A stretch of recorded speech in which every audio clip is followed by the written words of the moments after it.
خاموش رہیے جب آپ غصے میں ہوں، جب آپ کے پاس دلائل نہ ہو، جب آپ نے کسی بات کی تحقیق نہیں کی ہو،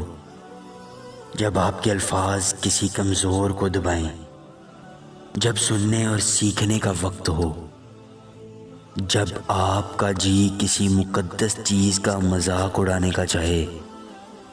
جب کوئی گناہ کی بات کو لے کر مذاق کرنے لگیں،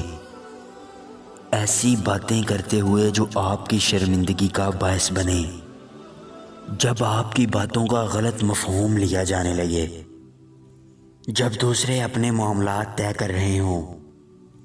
جب جھوٹ بولنے کا جی چاہے، جب آپ کے الفاظ کسی کی ساکھ خراب کریں، جب آپ کا بولنا کسی کی دوستی توڑنے کا سبب بننے لگے، جب آپ کسی پر تنقید کرنے لگیں، جب آپ بات کو پرخلوص طریقے سے نہ کہہ سکیں، جب آپ کی باتیں کسی معاملے سے ناواقفیت کا پتہ دیں، جب آپ کو کچھ بول کر پچھتانا پڑے،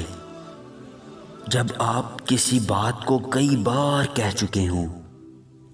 جب آپ کسی کی خوشامد کرنے کا موڈ بن جائے،